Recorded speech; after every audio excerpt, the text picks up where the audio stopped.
യേശുവിൻ നാമത്തിൽ തന്നെ ആമേൻ.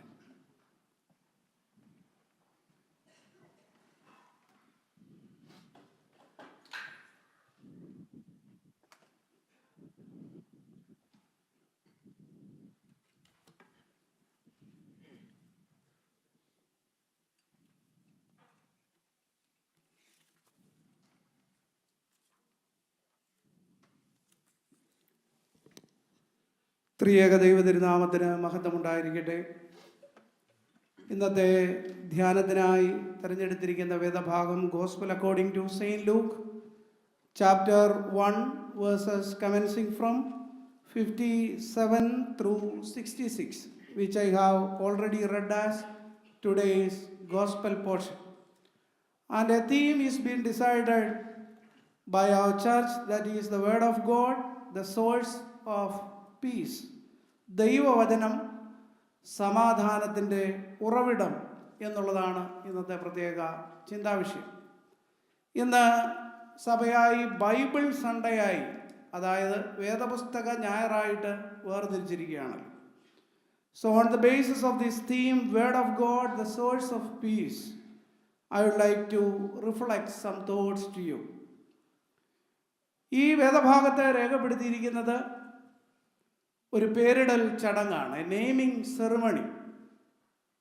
നമുക്കറിയാം, 8-ാം നാളിൽ പരിച്ഛേദന കഴിപ്പാനായിട്ട് കൊണ്ടുവരിക, കുഞ്ഞിന് പേര് നൽകുക എന്നുള്ളത് യഹൂദ പാരമ്പര്യമാണ്. അതിനെ പിന്തുടർന്നാണ് നമ്മുടെ ബാപ്റ്റിസം സെറിമണിയിൽ we have also naming the child. കുഞ്ഞിന് പേരിടുന്നത് ആദ്യത്തെ മുദ്രയാണ്. നമുക്കറിയാം, നമ്മുടെ ബാപ്റ്റിസം ആരാധന നിങ്ങൾ നോക്കുമ്പോൾ കാണാം, നെയിമിംഗ് ദ ചൈൽഡ് എന്ന് നമുക്കവിടെ കാണാൻ സാധിക്കും. അപ്പോൾ അവിടെ the priest makes the sign of the cross with his thumb on the forehead of those to be baptised, and he is saying that this Santhosh is sealed in the name of the Father, in the name of the Son, and of the Holy Spirit. അങ്ങനെയാണ് പേരിടൽ ചടങ്ങിനായിട്ട് പ്രത്യേകമായിട്ട് നമ്മളുടെ സഭയിൽ നിശ്ചയിച്ചിരിക്കുന്നത്. എന്നാൽ ഇന്ന് കുഞ്ഞുങ്ങൾ ജനിക്കുമ്പോൾ തന്നെ ആശുപത്രിയിലൊക്കെ പേര് നമ്മൾ നിശ്ചയിച്ച് കൊടുക്കും, ഒഫീഷ്യൽ ഡോക്യുമെൻ്റ് നമ്മൾ റെഡിയാക്കും. എന്നാൽ we are publicly announcing the name during the time of baptism. അത് എവിടെ നിന്ന് വന്നു എന്ന് ചോദിച്ചാൽ ഈ ഒരു പാരമ്പര്യത്തിൽ നിന്നാണ് വന്നത്. ഇവിടെയും ഒരു പേരിടൽ ചടങ്ങാണ് നടക്കുന്നത്. സഖറിയാവിനും എലിസബത്തിനും ആറ്റുനോറ്റുണ്ടായ അവരുടെ മകൻ, ആ മകൻ്റെ പേരിടൽ ചടങ്ങാണ്. യോഹന്നാൻ സ്നാപകൻ്റെ പേരിടൽ ചടങ്ങാണ് നമുക്ക് ഈ വേദഭാഗത്ത് കാണാനായിട്ട് സാധിക്കുന്നത്. ഇന്നത്തെ ഈ ചിന്ത ഞാൻ പങ്കുവയ്ക്കുമ്പോൾ ഒരു 3 കൊച്ചു വാക്കുകളിൽ നിന്നുകൊണ്ടാണ് ഇന്നത്തെ ഈ ലഘുധ്യാനം നിങ്ങളോട് പങ്കുവയ്ക്കുന്നത്. 1 promise, 2 purpose, 3 praise. You can easily remember these 3 words. Promise, divine promise of God. Purpose, divine purpose of God. And praise which Zechariah offered in the presence of Lord. So 3 words. So while participating in this meditation, I request you to remember these 3 words. Please write these 3 words in your hearts. Promise, purpose, and praise. So Zechariah and Elizabeth's story is rooted in the promise of God. ദൈവത്തിൻ്റെ വാഗ്ദാനത്തിൽ അടിയുറച്ച ഒരു ജീവിതമായിരുന്നു സഖറിയാവിൻ്റെയും എലിസബത്തിൻ്റെയും. Even when Zechariah entered a period of silence, the promise of God continued to work in the background. കുറേ നാൾ ഈ വാഗ്ദാനത്തിൽ വിശ്വസിക്കാതെ വരുമ്പോഴും ദൈവത്തിൻ്റെ വാഗ്ദത്തം അതിൻ്റെ പിന്നാമ്പുറങ്ങളിൽ അതിൻ്റെ പ്രവൃത്തി തുടർന്നുകൊണ്ടേയിരുന്നു എന്ന് നമുക്ക് കാണാനായിട്ട് സാധിക്കുന്നു. So the birth of John the Baptist is the fulfillment of that promise. So God's word or God's promise bring the real peace because they remind us that His word never fails. അപ്പോൾ ഒരു മകൻ ഉണ്ടാകുമെന്ന് ദൈവ വാഗ്ദത്തം നിവർത്തി വന്ന ഒരനുഭവം കൂടിയാണ് ഈ പേരിടൽ ചടങ്ങ്.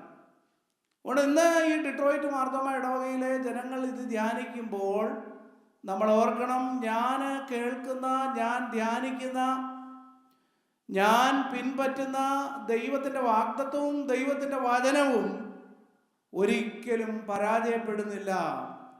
അത് പ്രവൃത്തിയിൽ അല്ലെ നിവൃത്തി വരിക തന്നെ ചെയ്യും എന്ന് നമ്മൾ വിശ്വസിക്കേണ്ടത് വളരെ ആവശ്യമാണ്.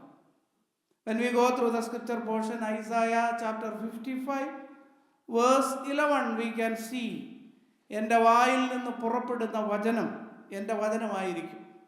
അത് വെറുതെ എൻ്റെ അടുക്കലേക്ക് മടങ്ങി വരാതെ എനിക്ക് ഇഷ്ടമുള്ളത് നിവർത്തിക്കുകയും ഞാൻ അയച്ച കാര്യം സാധിപ്പിക്കുകയും ചെയ്യും. അതുകൊണ്ട് പ്രോമിസ് എന്ന് പറയുന്ന ഈ പദം നമ്മൾ ധ്യാനിക്കുമ്പോൾ ദൈവത്തിൻ്റെ വചനം അതൊരിക്കലും പരാജയപ്പെടുകയില്ല. ദൈവത്തിൻ്റെ വചനം ഒരിക്കലും അർത്ഥശൂന്യമായി പോവുകയില്ല. ദൈവം ഒരാൾക്കൊരു വാഗ്ദത്തം കൊടുത്തിട്ടുണ്ടെങ്കിൽ, ദൈവവചനം നൽകിയിട്ടുണ്ടെങ്കിൽ അത് ഉറപ്പായിട്ടും അവരുടെ ജീവിതത്തിൽ നിവൃത്തിയാകുക തന്നെ ചെയ്യുമെന്നാണ് ഈ സംഭവം നമ്മളെ പഠിപ്പിക്കുന്നത്. Bible is not the book for information, but Bible is the book for transformation. When we read Bible, when we meditate the word of God and the promises of God, and we try to transform ourselves in the light of the word of God, many a times we are failed to realize that Bible is for only information. Bible is not for information. Bible is for transformation. The word of God is for transformation. അതുകൊണ്ട് ദൈവത്തിൻ്റെ വാക്കൊരിക്കലും അത് വെറുതെ പോകുന്നില്ല, അത് നിവൃത്തിയാകും തന്നെ. നിങ്ങൾക്കൊരു മകൻ ജനിക്കും, അവൻ അനേകരെ ദൈവത്തിങ്കിലേക്ക് തിരിക്കും, അവന് കർത്താവിന് വേണ്ടി വഴിയൊരുക്കും. He will have a message, he will have a separate lifestyle, he will have a unique lifestyle, and he will have a meaningful message എന്നൊക്കെ പറഞ്ഞ ദൈവം യോഹന്നാനെ കുറിച്ച് പറയുന്നതൊന്നും വെറുതെ ആകുന്നില്ല എന്നാണ് ഈ സംഭവം നമ്മളെ ഓർമ്മപ്പെടുത്തുന്നത്. അതിൽ കൂടെയാണ് റിയൽ പീസ് കിട്ടുന്നത്. When we get the promise of God, when we get the real word of God, we will get peace. ദൈവവചനം ധ്യാനിക്കുമ്പോൾ എന്തൊരു ആശ്വാസമാണ്, എന്തൊരു ബലമാണ്.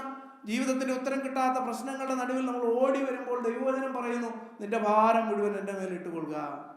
കലങ്ങിയ ജീവിത സാഹചര്യങ്ങളിൽ നിന്ന് വേദനയാൽ, വേർപാടിൻ്റെ ദുഃഖത്താൽ, രോഗത്താൽ നാം ഭാരപ്പെട്ട് ദൈവവചനത്തിലേക്ക് തിരിയുമ്പോൾ ദൈവവചനം പറയുന്നു, നിങ്ങളുടെ ഹൃദയം കലങ്ങിപ്പോരുത്, ദൈവത്തിൽ വിശ്വസിപ്പീൻ, എന്നിലും വിശ്വസിപ്പീൻ. അതുകൊണ്ട് word of God comforting us, renewing us and empowering us. His promises never fail. ഒരിക്കലും പരാജയപ്പെടാത്ത ദൈവത്തിൻ്റെ വചനം. Peace is not the absence of problem, but the assurance that God's promises stand firm even in silence and waiting. അവൻ വിശ്വസിക്കാതിരുന്നു ആ ദൈവവചനത്തെ, വിശ്വസിക്കാതിരുന്നു ആ പ്രോമിസിനെ. പക്ഷേ അപ്പോൾ അവന് സമാധാന പ്രശ്നം ഉണ്ടായിരുന്നില്ല. കുറേ നാളും മിണ്ടാതിരുന്നത് ഒരു പ്രശ്നം തന്നെയാണ്. പക്ഷേ യഥാർത്ഥ സമാധാനം എന്ന് പറയുന്നത് പ്രശ്നമില്ലാത്ത ഒരവസ്ഥയല്ല. എന്നാൽ ആ പ്രശ്നത്തിൻ്റെ നടുവിലും ആ ദൈവ സാന്നിധ്യം അനുഭവിച്ചറിയാൻ സാധിക്കുന്നതാണ് യഥാർത്ഥ സമാധാനം. മുൻപോട്ട് പോട്ടെ. The naming of John reveals the divine purpose behind his life.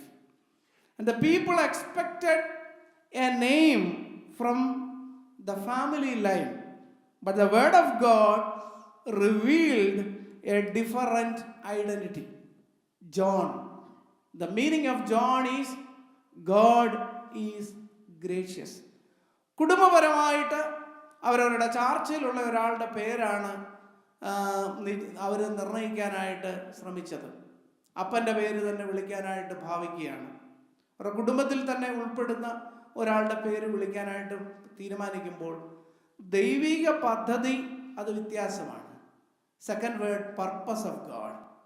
അപ്പോൾ അവരുടെ പർപ്പസ് വേറൊന്നാണ്, പക്ഷേ ദൈവത്തിൻ്റെ പദ്ധതി വേറെ ഒന്നാണ്. ദൈവമാണ് പറയുന്നത്, word of God says that the promise of God compels them to call him John. യോഹന്നാൻ എന്ന് പേർ വിളിക്കണമെന്ന് പറയുന്നതായിട്ട് കാണാനായിട്ട് സാധിക്കും. എന്നെ കേൾക്കുന്ന പ്രിയപ്പെട്ടവരെ, നമ്മൾ ഈ ദൈവവചനം വായിക്കുകയും ധ്യാനിക്കുകയും ഒക്കെ ചെയ്യുമ്പോൾ നമുക്കൊത്തിരി പർപ്പസ് ഉണ്ട് നമ്മളെക്കുറിച്ച്.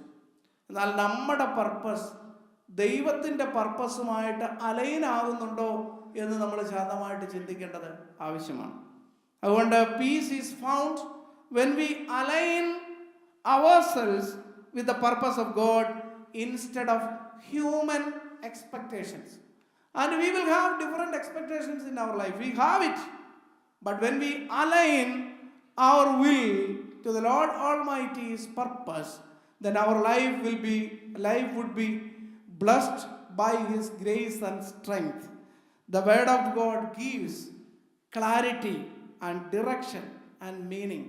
ജീവിതത്തിൻ്റെ അനുഭവങ്ങളുടെ നടുവിൽ നമുക്ക് യഥാർത്ഥത്തിലുള്ള മാർഗനിർദ്ദേശവും വ്യക്തതയും തരുന്നതാണ് ദൈവത്തിൻ്റെ വചനം.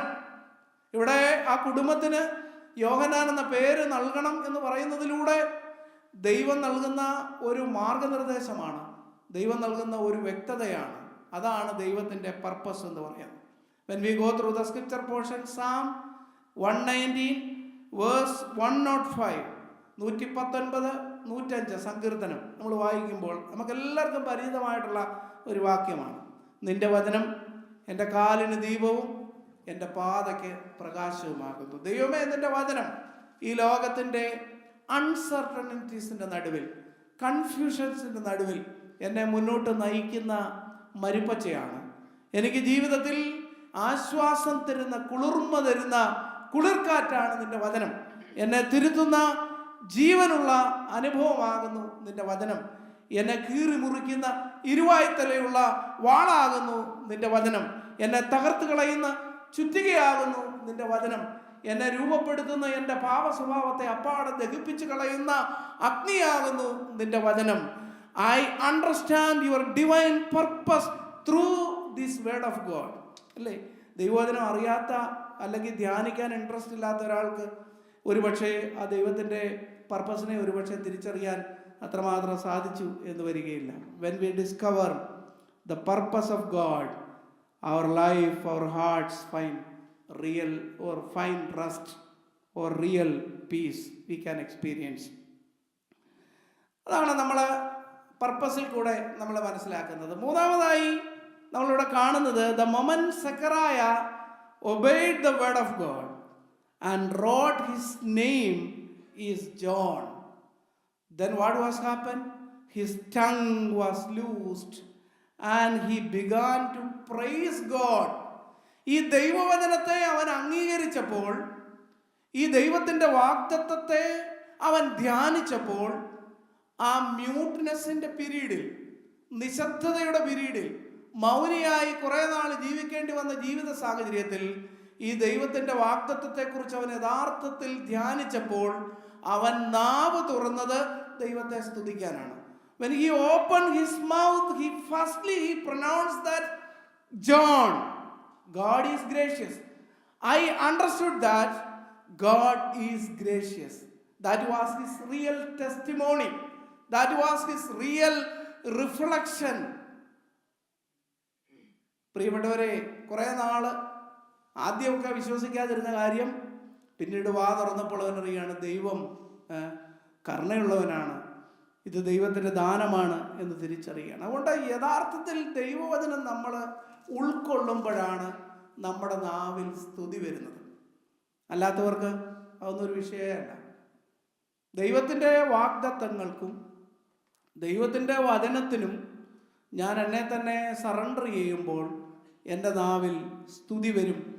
എനിക്ക് ദൈവത്തെ സ്തുതിപ്പാനായിട്ട് സാധിക്കും. His restored speech becomes a testimony to God's faithfulness. Praise overflows naturally from heart, touched by the word. Worship begins inner peace because it turns our eyes from the circumstances to the Lord who reigns.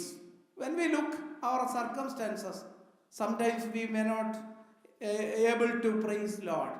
But when we look to the Lord, my refuge, my rock and my redeemer, He is my redeemer. He is with me. How can I fear with my circumstances? നമ്മുടെ സർക്കംസ്റ്റാൻസസിലേക്ക് നോക്കിയാൽ ഒരു പക്ഷേ നമ്മൾ നിരാശരായിത്തീരും. എന്നാൽ നമ്മുടെ ബലഹീനതകളുടെ നടുവിൽ നമ്മൾ ദൈവമുഖത്തേക്ക് നോക്കുമ്പോൾ തീർച്ചയായിട്ടും നമുക്ക് അവനെ സ്തുതിപ്പാനായിട്ട് സാധിക്കും. അപ്പോസ്തലനായ പൗലോസ് ഫിലിപ്പിയർക്ക് എഴുതിയ ലേഖനം 4-ാം അധ്യായം 6-7 വാക്യങ്ങളും പരിചയമായിട്ടുള്ളൊരു വാക്യമാണല്ലോ. ഒന്നിനെക്കുറിച്ചും വിചാരപ്പെടരുത്, എല്ലാറ്റിലും പ്രാർത്ഥനയാലും അപേക്ഷയാലും നിങ്ങളുടെ ആവശ്യങ്ങൾ സ്തോത്രത്തോടുകൂടെ ദൈവത്തോട് അറിയിക്കുക അത്രേ വേണ്ടത്. എന്നാൽ സകല ബുദ്ധിയെയും കവിയുന്ന ദൈവ സമാധാനം നിങ്ങളുടെ ഹൃദയങ്ങളെയും നനവുകളെയും ക്രിസ്തു യേശുവിൽ കാക്കും. അതുകൊണ്ട് ദൈവത്തെ ധ്യാനിക്കുമ്പോൾ, അല്ല ദൈവവചനം ധ്യാനിക്കുമ്പോൾ, അതിൽ കൂടെ നമുക്ക് ദൈവത്തെ സ്തുതിപ്പാനുള്ള ഒരു ശക്തി ലഭിക്കും. ദൈവവചനം ധ്യാനിക്കുന്നവർ തീർച്ചയായിട്ടും മൗനമായിട്ടിരിക്കുകയല്ല, അവർ നിരന്തരം അവരുടെ ജീവിതയാത്രയിൽ ദൈവത്തെ സ്തുതിച്ചു കൊണ്ടിരിക്കും. They will set apart their valuable time to worship God. Sometimes we are complaining about other people that they have not much interest to worship God. Why? Because they are not giving priority to the word of God in their life. They are not giving importance to the word of God in their life. When you meditate the word of God, when you trust in the promises of God, that will empower you to praise the Lord Almighty in various circumstances which you are going through. നമ്മൾ നമ്മുടെ ജീവിതത്തിൽ ഒരിക്കലും മറന്നു പോകാനായിട്ട് പാടില്ല. പ്രിയപ്പെട്ടവരെ, ഞാൻ അവസാനിപ്പിക്കട്ടെ ചിന്ത. 3 വാക്കുകളിൽ കൂടെയാണ് ഞാൻ ഈ പേരിടൽ ചടങ്ങിലെ സംഭവിച്ച കാര്യം ദൈവവചനവുമായിട്ട് ബന്ധപ്പെടുത്തി ഞാൻ ധ്യാനിപ്പാനായിട്ട് ശ്രമിച്ചത്. 1, പ്രോമിസ്, അല്ലേ? ദൈവത്തിൻ്റെ വചനം അതൊരിക്കലും ഫെയിലാവുകയില്ല, അത് നിവർത്തി വരിക തന്നെ ചെയ്യും. അതിന് തെളിവാണ് ഈ നെയ്മിങ് സെറിമണി. നമ്മുടെ ജീവിതത്തിൽ നമ്മൾ ദൈവവചനം ധ്യാനിക്കുമ്പോൾ ദൈവം നമ്മളോട് സംസാരിക്കുന്നു. അത് ധ്യാനിക്കുന്ന ഭക്തന് ആശ്വാസം, ബലം, അവൻ്റെ ജീവിതത്തിൽ അതൊക്കെ സാധ്യമായി തീരുമെന്ന് അവനെ എംപവർ ചെയ്യുന്ന വാഗ്ദത്തങ്ങളാണത്. അത് ഒരിക്കലും നശിച്ചു പോകുന്നതല്ല, അഴിഞ്ഞു പോകുന്നതല്ല എന്ന വാക്യം ഈ വേദഭാഗം നമ്മളെ പഠിപ്പിക്കുന്നു. 2, പർപ്പസ്. സഖരിയാവിനും അല്ലെങ്കിൽ അവരുടെ കുടുംബങ്ങൾക്കും ഒക്കെ വേറെ പർപ്പസുകളായിരുന്നു, അല്ലേ? മോനെക്കുറിച്ചൊക്കെ നോക്കി കാണാതിരുന്ന്, അല്ലെങ്കിൽ ഒരുപാട് നാളിരുന്ന് വാർദ്ധക്യത്തിൽ ഉണ്ടായ മകനെക്കുറിച്ച് അമ്മയ്ക്കും അപ്പനും ഒക്കെ വീട്ടുകാർക്കും ഒക്കെ വേറെ ഉദ്ദേശങ്ങളുണ്ടാകുന്നത് ഒട്ടും വ്യത്യാസമല്ല. എന്നാൽ ദൈവത്തിൻ്റെ പർപ്പസ്, അവരുടെ പർപ്പസ് ദൈവത്തിൻ്റെ പർപ്പസുമായിട്ട് കൂട്ടിച്ചേർന്നപ്പോഴാണ് അവിടെ യഥാർത്ഥത്തിലുള്ള സമാധാനം ഉണ്ടാകുന്നത് എന്ന് നമുക്ക് കാണാനായിട്ട് സാധിക്കുന്നു. 3-മതായി സഖരിയാവ് നാവ് തുറന്നു കഴിഞ്ഞപ്പോൾ അവന് ഈ ദൈവവചനത്തെ ധ്യാനിച്ചു എന്നുള്ളതിൻ്റെ തെളിവാണ് അവൻ ദൈവത്തെ സ്തുതിക്കുന്നത്. അതുകൊണ്ട് പ്രിയപ്പെട്ടവരെ, ദൈവം നമുക്ക് തന്നിട്ടുള്ള വിലയേറിയ ദൈവവചനം, അതിലെഴുതപ്പെട്ടിരിക്കുന്ന പ്രോമിസസ് നമ്മൾ ധ്യാനിക്കുകയും കർത്താവിൻ്റെ പർപ്പസ് എന്നെക്കുറിച്ച് എന്താണ് എന്ന് മനസ്സിലാക്കുകയും അനുദിനം നമ്മുടെ ജീവിതത്തിൽ നിന്ന് സ്തുതികൾ ഉയരുകയും ചെയ്യണം. അങ്ങനെ ഒരു നല്ല വിശ്വാസിയായിട്ട് ജീവിപ്പാൻ ദൈവം നമ്മളെല്ലാവരെയും സഹായിക്കട്ടെ എന്ന് ആഗ്രഹിക്കുന്നു. Now I invite Mr. Georgie Mathai to lead us in prayer.